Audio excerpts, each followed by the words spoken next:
Imagine this. You wake up to the soft light of dawn streaming through your window.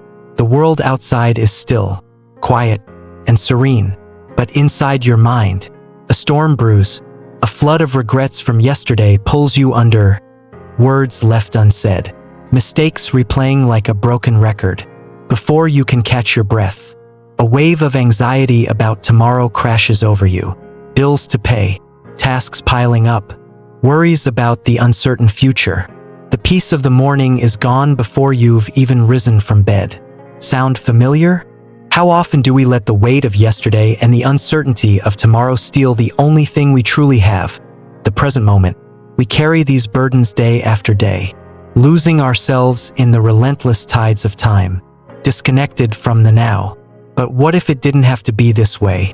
What if you could break free from this cycle, step into the present, and find a peace that doesn't depend on the past or the future? Welcome to the Tranquil Mind.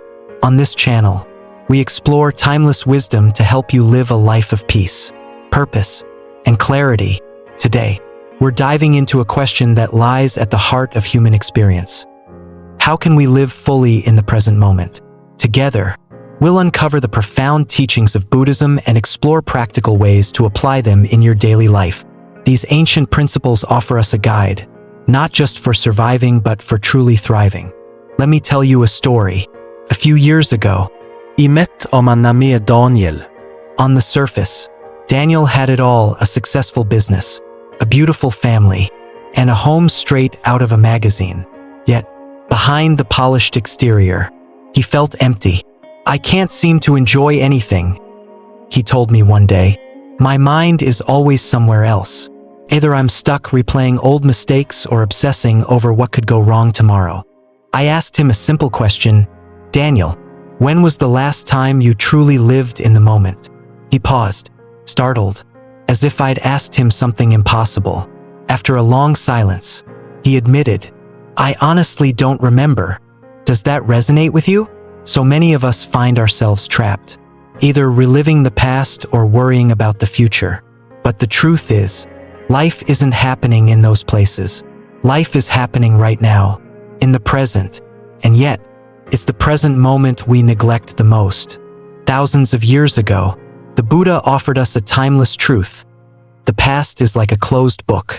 No matter how much we dwell on it, we can't rewrite a single word.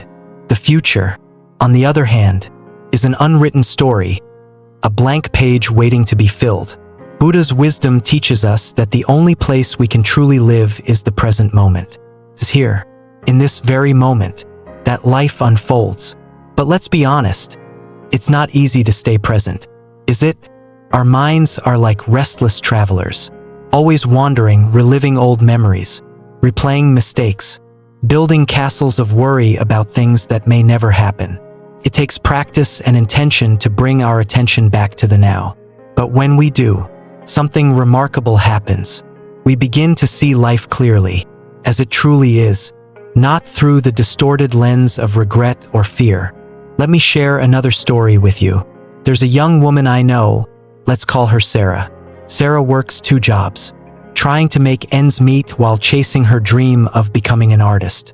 She's constantly in a hurry, juggling responsibilities, always worrying about whether she'll ever succeed. One day, she told me, "I feel like life is slipping through my fingers. I'm so focused on what's ahead that I forget to enjoy what's right in front of me." I asked her to try something simple. Spend 5 minutes each morning focusing on her breath. No distractions, no goals, just breathing. At first, she laughed it off, saying, "What good will 5 minutes do?" But a few weeks later, she called me, her voice lighter than I'd ever heard. "I can't believe how much those 5 minutes have changed my day," she said. "It's like I've found a little pocket of peace in the chaos." Daniel and Sarah's stories aren't unique. They're reflections of the struggle we all share. And yet, they also remind us that change is possible. With the right tools and mindset, we can reclaim the present moment and transform our lives. So today, let's explore the Buddha's teachings on living in the present moment. We'll break down these principles into simple, practical steps you can apply right away. We'll also dive into real-life examples that show how mindfulness can make a difference, not just in quiet moments, but in the challenges of everyday life. Here's what we'll cover. First, we'll understand why our minds cling to the past and future. Next, we'll explore Buddha's profound advice on breaking free from this cycle. Finally, I'll share practical exercises and inspiring stories that will help you bring mindfulness into your day-to-day life. And let me tell you, this isn't about perfection. You don't need to be a monk or meditate for hours to find peace. It's about small, intentional shifts, choosing to be present for a few moments each day. These moments can add up to a life that feels richer, calmer, and more connected. So, whether you're new to mindfulness or seeking deeper understanding, I invite you to join me on this journey. Together, we'll discover the beauty of the present moment and learn how to make it the foundation of a life well lived. Take a deep breath, settle in, and let's begin. Thank you for choosing to spend your time with us here at the Tranquil Mind. This is your space for learning, growth, and connection. Let's embark on this journey together. Our minds are powerful, aren't they? They hold the ability to transport us to memories of the past and dreams of the future. But here's the paradox. This incredible power often leaves us feeling stuck. It's like having a time machine that you can't control, constantly bouncing between the should-have-beens of yesterday and the what-ifs of tomorrow. And in that chaos, we lose sight of the only thing that truly matters, the present moment. I remember vividly a time in my life when I was caught in this cycle. There was a particular failure I couldn't stop replaying in my mind. It wasn't even monumental, just a decision I had made in my early 20s that didn't pan out the way I'd hoped. But it stayed with me like a shadow, creeping into quiet moments and pulling me back to that place of regret. I think about what I could have done differently, how things might have turned out better if only I had made a different choice. And while I was stuck in those thoughts, life kept moving forward without me. One day, during a conversation with a mentor, I shared how much this failure haunted me. He listened quietly and then asked me, if you could go back and change it, would it guarantee you'd be happier today? That question stopped me in my tracks. I realized that even if I could rewrite the past, I couldn't predict the future. The only thing I could control was how I chose to live now. This is a struggle so many of us face. For some, it's not regrets but longing, clinging to joyful memories that feel unreachable in the present. For others, it's the fear of what's to come, obsessively planning or worrying, as if preparing for every possibility will somehow protect them from pain.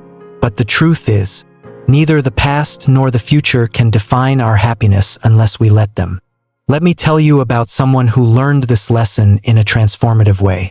His name is Mark, a high-powered executive who seemingly had it all: money, status, a sprawling corner office with floor-to-ceiling windows. But behind closed doors, Mark was exhausted. His mind was constantly racing, caught between regrets about not spending enough time with his family in the past and anxiety about the company's future. He was so consumed by these thoughts that he couldn't sleep, and his health began to deteriorate.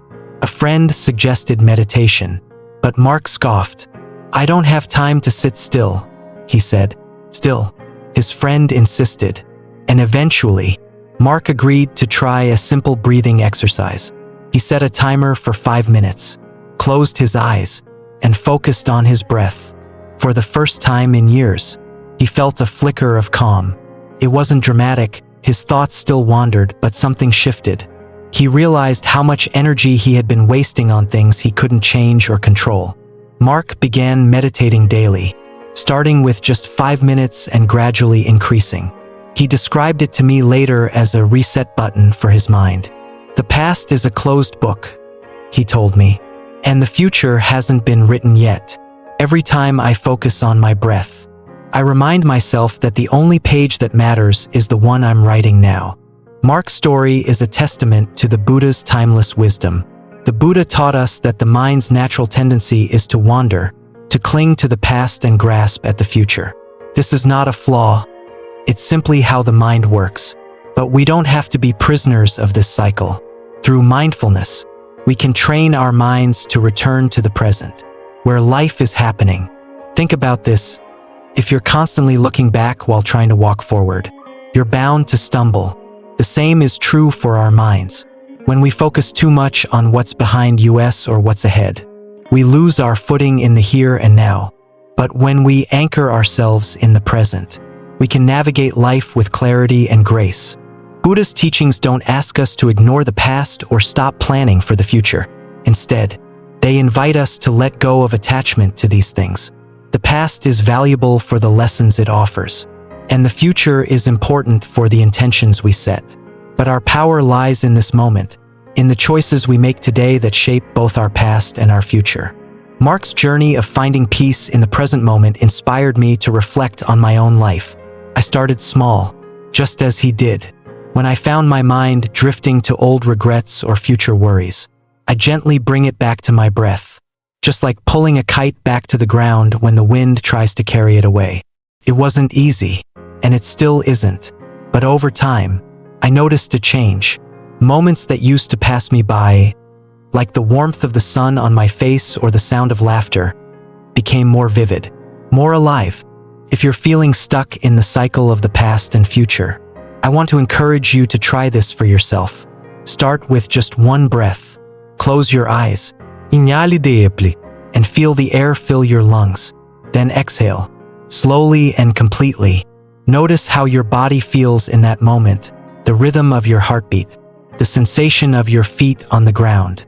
That breath is your anchor. It's always with you, ready to bring you back to the present whenever your mind begins to drift. The journey of living in the present is not about perfection. It's about practice.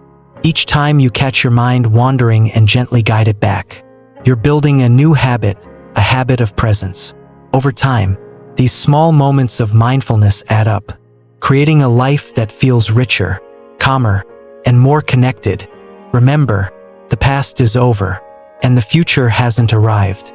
But this moment is here, waiting for you to live it fully. As Mark said to me after months of practice, I used to think happiness was something I had to chase. Now I know it's something I create, moment by moment. So, ask yourself, what kind of life do you want to create right now?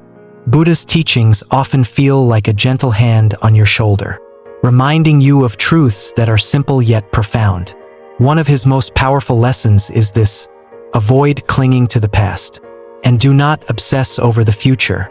On the surface, it sounds straightforward, but if you look closer, it's a radical way to live, a way that liberates us from the mental traps we so often fall into. Think about it. How much of your energy do you spend ruminating over things that have already happened? Maybe it's a mistake at work, a missed opportunity, or a conversation you wish had gone differently. Or, on the flip side, how often do you find yourself obsessing over the future, worrying about whether you'll hit that next milestone, achieve your goals, or even be happy? It's exhausting, isn't it? Buddha taught that this constant mental tug-of-war prevents us from experiencing peace. He explained that when we cling to the past, we're holding on to something that no longer exists. It's like grasping at smoke. There's nothing there to hold. Similarly, when we obsess over the future, we're chasing something that hasn't arrived. In both cases, we're missing out on the only time we truly have, the present moment. Now, let me bring this into today's context. Social media is a perfect example of how we get stuck in these patterns. Think about how often you scroll through your feed, comparing your life to someone else's highlight reel. You see photos of a friend's perfect vacation or their promotion at work, and suddenly you're reflecting on all the ways your own life seems to fall short. You're clinging to an idealized version of the past, someone else's, not even your own. Then there's the other side, the constant pressure to achieve. You might follow influencers or entrepreneurs who talk about their ambitious goals, and it sparks this anxiety in you. Am I doing enough? Am I falling behind? You start obsessing over what you need to do to keep up, to get ahead. Before you know it, you're living in a perpetual state of comparison and striving, completely disconnected from the present. This is where Buddha's wisdom becomes so transformative. He taught that living rightly in the present moment doesn't just bring peace. It also shapes your past and future in positive ways. When you focus on doing the right thing here and now, your past becomes a collection of good choices, and your future becomes a reflection of those efforts. Let me illustrate this with a story about a young athlete named Mia. Mia was a sprinter with dreams of competing in the Olympics. Every day, she pushed herself harder, obsessed with breaking records and winning gold. But the pressure she put on herself began to take a toll. She'd replay races she'd lost, agonizing over what she could have done differently. And during her training sessions, her mind was always ahead, fixated on the competition and whether she'd ever reach her goal. Her coach, an older man who had seen countless athletes burn out, noticed what was happening. One day after practice, he pulled her aside and said, "Mia, let me tell you something about running. The race isn't won on the day of the competition. It's won in the thousands of moments leading up to it. But if your mind is stuck in the past or the future, you'll miss those moments, and you'll miss the race." His words struck a chord. Mia realized that she wasn't truly present in her training. She decided to shift her focus. Instead of obsessing over winning gold, she made a commitment to show up fully for each practice, to give her best effort in each moment. She started practicing mindfulness during her runs, feeling the rhythm of her feet on the track, the strength of her muscles, the sound of her breath. Slowly but surely, she found joy in the process, not just the outcome. And here's the beautiful part. By focusing on the present, Mia actually became a better runner.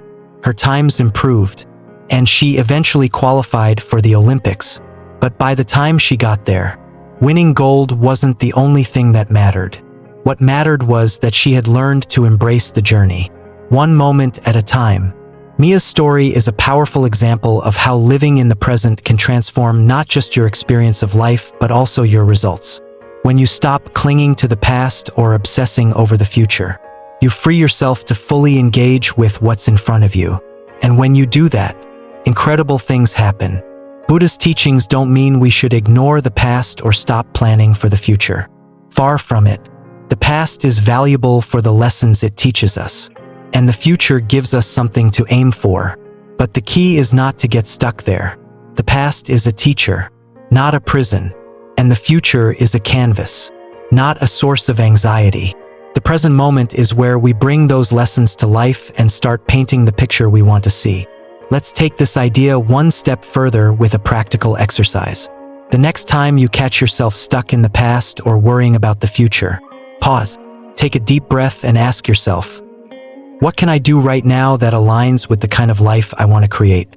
Maybe it's a small action, like sending a kind message to a friend, taking a walk to clear your mind, or simply being present with your family. Whatever it is, do it with your whole heart.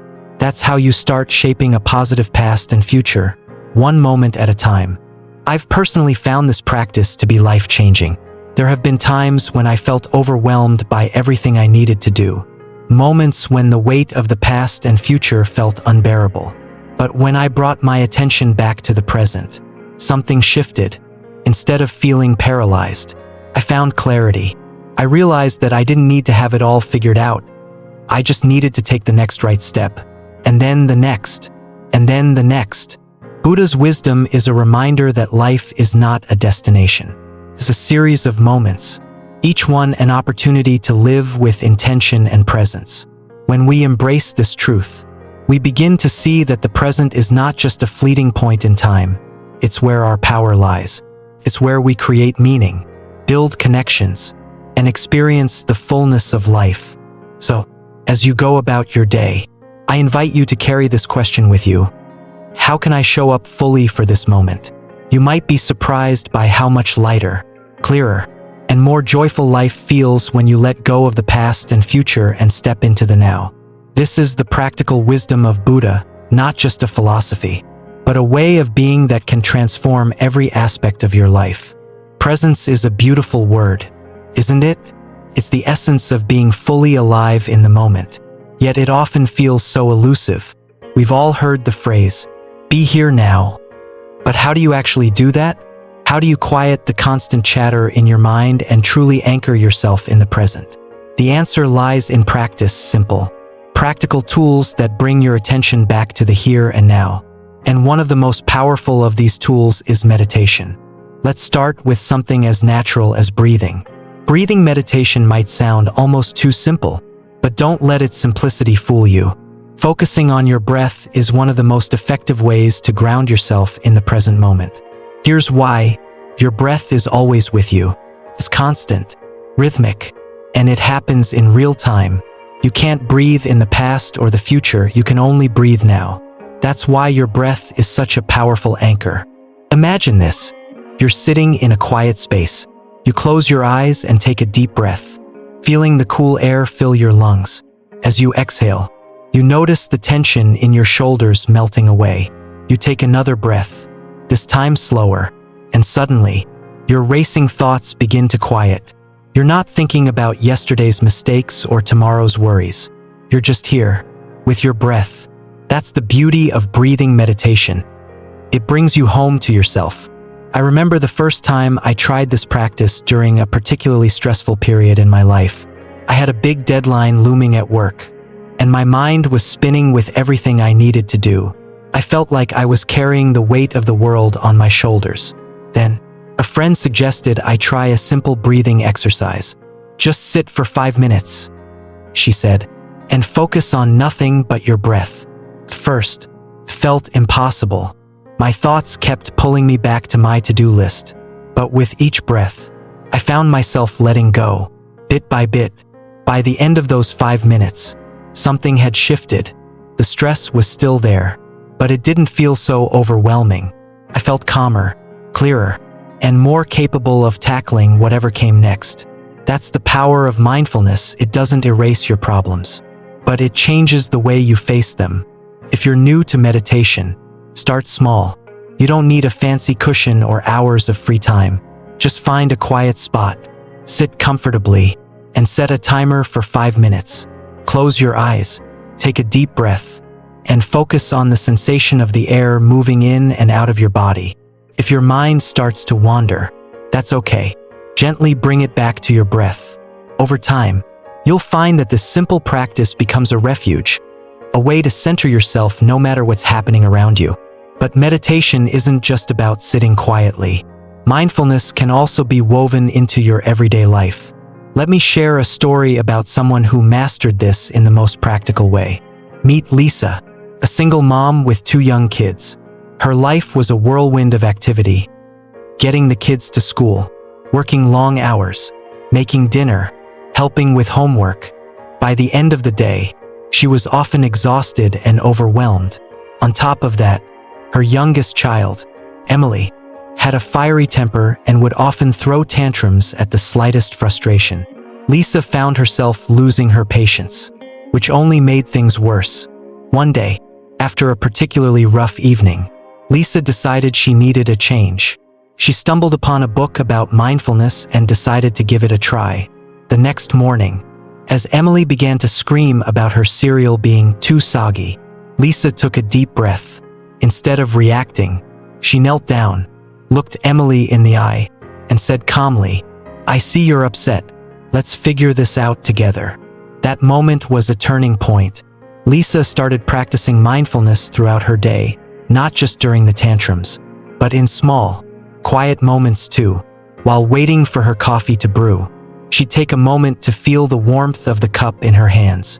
During her commute, instead of getting lost in stressful thoughts, she'd focus on the sound of her car's engine or the feeling of the steering wheel under her fingers. One evening, as Lisa sat on the couch, Emily crawled into her lap. "Mom," Emily said, "you don't yell as much anymore. I like when we talk." Lisa realized that her mindfulness practice wasn't just transforming her. It was changing her relationship with her kids, bringing more peace and connection into their lives. Lisa's story is a reminder that mindfulness isn't about escaping your responsibilities.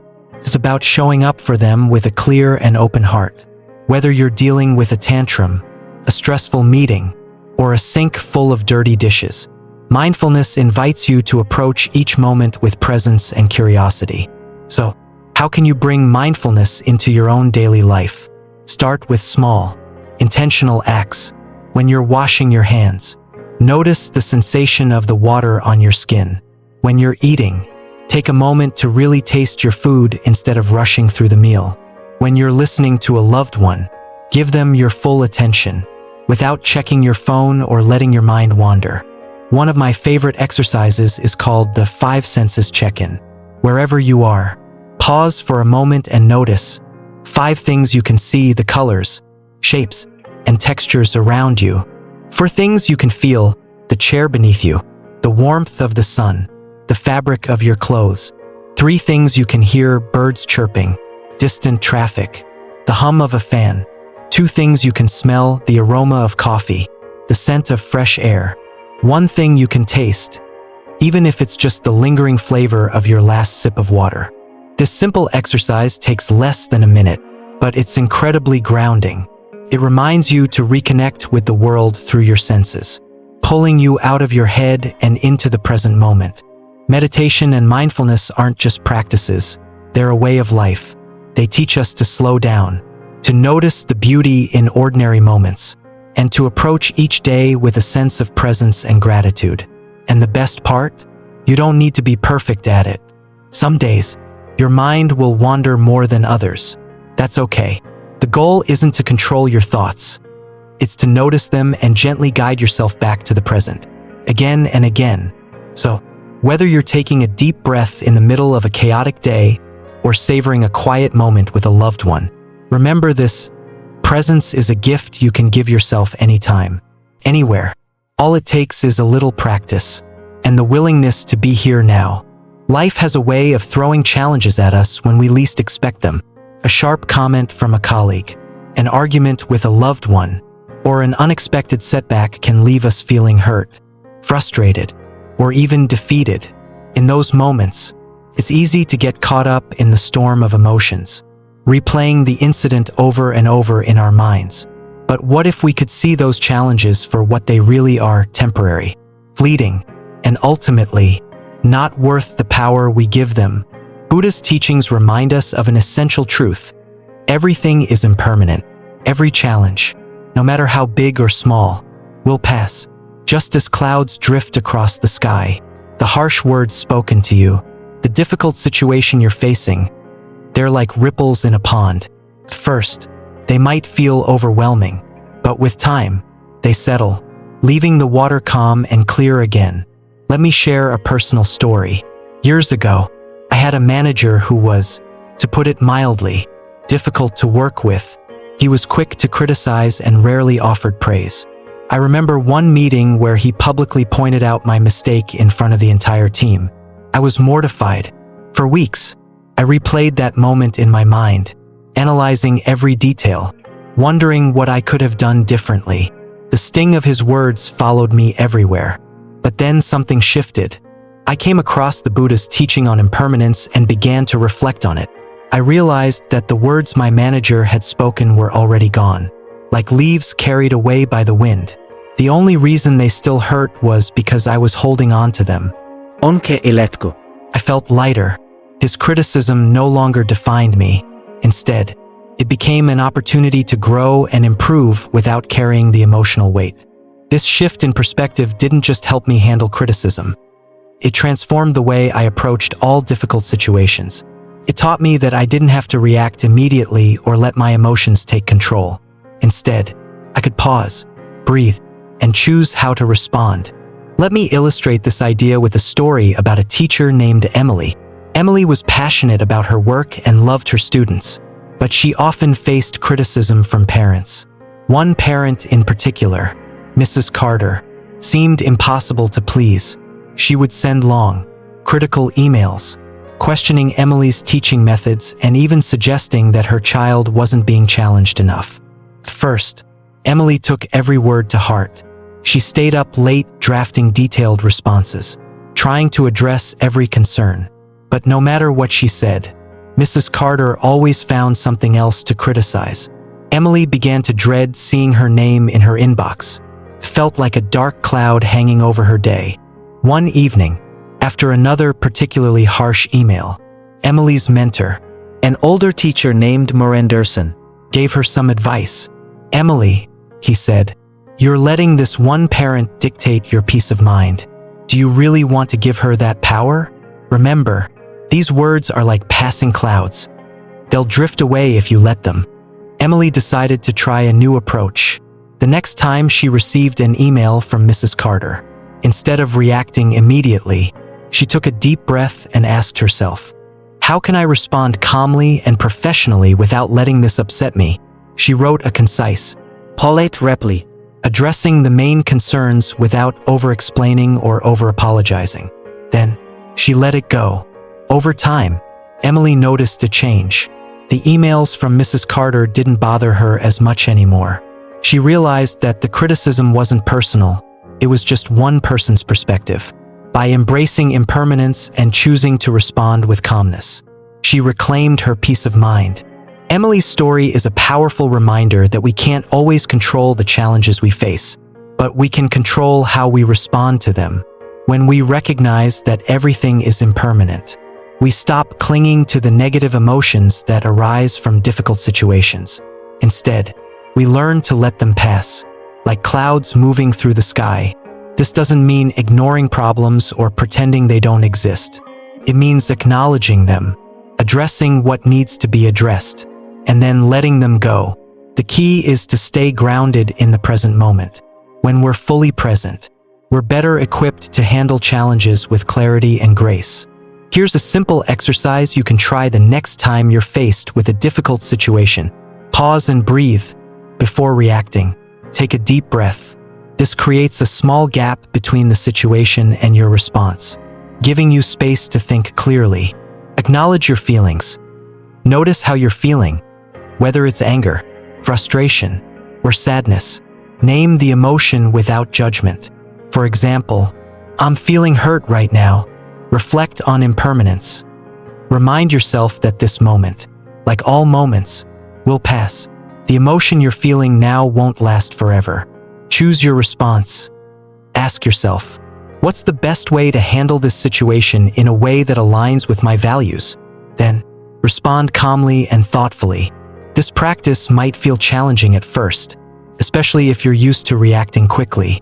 But with time, it becomes second nature. You'll find yourself approaching difficult situations with more calmness and less stress. I've seen this work not just in my own life but in the lives of many others. A friend of mine, Michael, struggled with road rage. Every time someone cut him off or drove too slowly, he'd explode in frustration, letting it ruin his entire day. After learning about impermanence, he decided to experiment. The next time someone cut him off, he paused, took a deep breath, and said to himself, "This moment will pass. It's not worth my peace." Slowly but surely, his road rage began to fade. He realized that holding on to anger only hurt him. It didn't change the other driver's actions. The same principle applies to all areas of life. Whether you're dealing with a difficult coworker, a challenging relationship, or an unexpected setback, the practice of facing difficult situations in the present can transform your experience. It allows you to move through life with greater ease, knowing that no matter what happens, you have the tools to navigate it. Buddha's teachings on impermanence aren't just philosophical, they're deeply practical. They remind us that life is always changing, and nothing lasts forever. By embracing this truth, we free ourselves from unnecessary suffering. We learn to let go of what no longer serves us and focus on what truly matters, living fully in the present moment. So, the next time you find yourself caught in a storm of criticism, frustration, or uncertainty, remember this: the storm will pass, the clouds will clear, and in the meantime, you have the power to stay grounded, to breathe, and to face whatever comes your way with grace and resilience. That is the gift of presence. Once upon a time, in a bustling town filled with markets, noise, and the scent of spices in the air, there lived a wealthy merchant named Elias. He owned rows of shops, carts brimming with silk and spices, and a fortune that most could only dream of. But despite all his wealth, Elias was a restless man. He worried endlessly about losing what he had. Every night, he lay awake, imagining thieves stealing his gold, rivals outsmarting him, or disasters wiping out his business. The more he gained, the more he feared losing it. One day, a monk arrived in the town. He was known for his wisdom and simplicity, living with no possessions except for his robe and a small begging bowl. Hearing of the monk's teachings, Elias decided to visit him, hoping to find a way to ease his anxiety. When Elias explained his worries, the monk smiled and handed him a small, smooth pebble. "Hold this pebble wherever you go," the monk said. "Whenever you feel your thoughts racing, hold it tightly and remind yourself to be present." Elias was puzzled but decided to give it a try. At first, the pebble seemed like a silly solution, but as he went about his day, overseeing trades, counting coins, and managing workers, he found himself clutching the pebble whenever his mind started spiraling into worry. Holding it forced him to pause and take a deep breath. Slowly, he noticed something remarkable. The pebble was helping him focus on what was happening right in front of him rather than what might go wrong. Weeks turned into months, and Elias found himself worrying less. He began to appreciate the simple pleasures of his life, sharing a meal with his family, the vibrant colors of the market, even the chatter of his workers. One day, he returned to the monk and said, "I no longer worry as I once did. This pebble of yours must have magical powers." The monk chuckled. "It was never the pebble, Elias. It was your focus. The pebble was just a reminder to bring your attention back to the present moment." Elias realized the monk was right. His fears had only ever existed in his mind, and by grounding himself in the present, he had freed himself from their grip. He left the pebble with the monk as a token of gratitude and walked away lighter, not just in his steps but in his heart. On the outskirts of a quiet suburb lived a young runner named Claire. She had always been competitive, driven by a desire to be the best. Her latest goal was to break her personal record in the upcoming marathon. Every day, she pushed herself harder, counting every mile, timing every split second, tracking every calorie. She lived by the clock, and while her times improved, so did her frustration. The closer she got to her goal, the more it seemed to slip through her fingers. One morning, while running through the park, Claire noticed an older man jogging at a leisurely pace. He didn't wear a watch or carry a tracker. His stride was relaxed, his face calm, as if he were simply enjoying the act of running itself. Claire, frustrated by her own training struggles, decided to strike up a conversation. "Excuse me," she said, catching her breath as she slowed to match his pace. "How do you run without caring about your time? Don't you want to improve?" The man smiled. "I used to care," he said, "but then I realized that running is about more than numbers. It's about being in the moment, feeling the rhythm of your body, the air on your face, the ground beneath your feet. When I stopped chasing times and started savoring the run, I actually became faster without even trying." Claire thought about his words all day. That evening, instead of obsessively analyzing her stats, she decided to leave her watch behind for the first time. The next morning, she set out for a run with no goal except to enjoy the process. At first, it felt strange not to track her pace, but as the miles went by, she found herself noticing things she had never paid attention to before: the golden light filtering through the trees, the sound of birds singing, the steady rhythm of her breath. For weeks, Claire continued this new approach, running for the joy of it rather than the numbers. On race day, she surprised herself. Without obsessing over the clock, she ran with ease and broke her personal record by a significant margin. But what truly mattered to her wasn't the time on the clock. It was the peace she had found along the way. In a small town surrounded by rolling hills and fields of wildflowers, a busy father named Michael lived with his young daughter, Lily. Michael was a man of schedules and efficiency.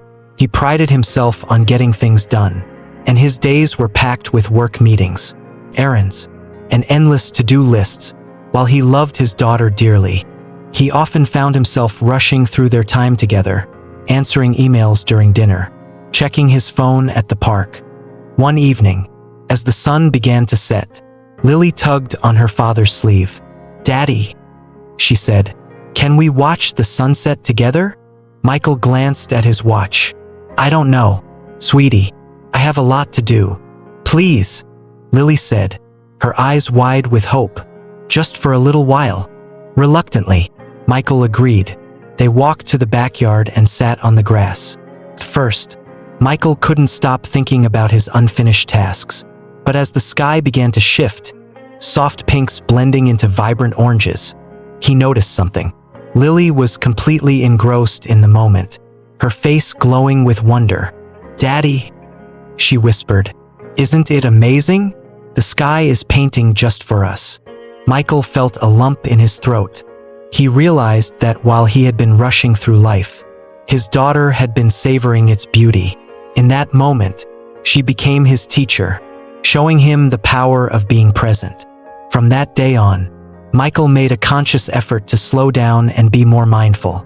Instead of multitasking during their time together, he gave Lily his full attention. They watched more sunsets, took long walks, and shared laughter over simple things. Michael discovered that the greatest joys in life weren't in accomplishing tasks, but in being fully present for the people he loved. These stories of the merchant, the runner, and the child may seem different, but they share a common thread: the transformative power of presence. Each character learned to step out of their racing thoughts and into the beauty of the moment, whether it was through a pebble, A conversation. or the innocence of a child. They found their way back to what truly matters. Buddhist teachings on mindfulness remind us that we don't need grand gestures or drastic changes to transform our lives. Often, it's the simplest practices that have the most profound impact. A pebble can remind us to be present. A casual jog can teach us to let go of expectations. And a child's wonder can bring us back to the magic of ordinary moments. These stories invite us to reflect on our own lives. What are we holding onto that we could let go of? What are we rushing toward that we could pause and savor instead? And who or what in our lives might be trying to teach us? If only we took the time to listen. In the end, presence isn't about perfection. It's about practice. It's about choosing, moment by moment, to come back to the now. And in doing so, we discover that the life we've been searching for has been here all along, waiting for us to notice it. As we come to the end of this journey together, let's take a moment to reflect on everything we've explored. From the merchant who found peace in a simple pebble, to the runner who learned to savor the process, to the child who reminded her father of life's wonder. These stories all point us back to a universal truth. The present moment is all we truly have. Think about it, no matter how much we revisit the past or worry about the future. We can't live there. The past is a memory. The future is a dream. But the present is alive. It's where life happens. It's where joy, peace, and meaning reside. Buddha's wisdom, shared thousands of years ago, holds a timeless relevance. Let go of the past and future, and live fully in the now. This isn't just a philosophy for monks or sages. It's a practical guide for all of us, a way to transform the way we experience our daily lives. When we anchor ourselves in the present, we free ourselves from the weight of regret and the pull of anxiety. We open the door to clarity, creativity, and connection. Throughout this video, we've seen how simple mindfulness practices, whether it's holding a pebble, focusing on your breath, or savoring a sunset, can change lives. These tools don't require you to have hours of free time or to retreat to a mountaintop. They're accessible to everyone, right here, right now. Take meditation.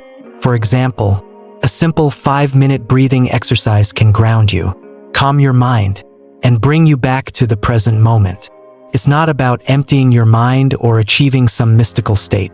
It's about noticing your breath, feeling its rhythm, and letting that be your anchor. Every inhale and exhale is a reminder. I'm alive, I'm here, and this moment is enough. I've seen this practice change lives, including my own. There were times when I felt overwhelmed by stress, when my mind was scattered in 1,000 directions. But those moments of mindful breathing brought me back. They reminded me that I didn't have to fix everything all at once. All I needed to do was be present, take one breath, and then the next. And you know what? Everything felt lighter. Living rightly in the moment doesn't mean ignoring the past or future.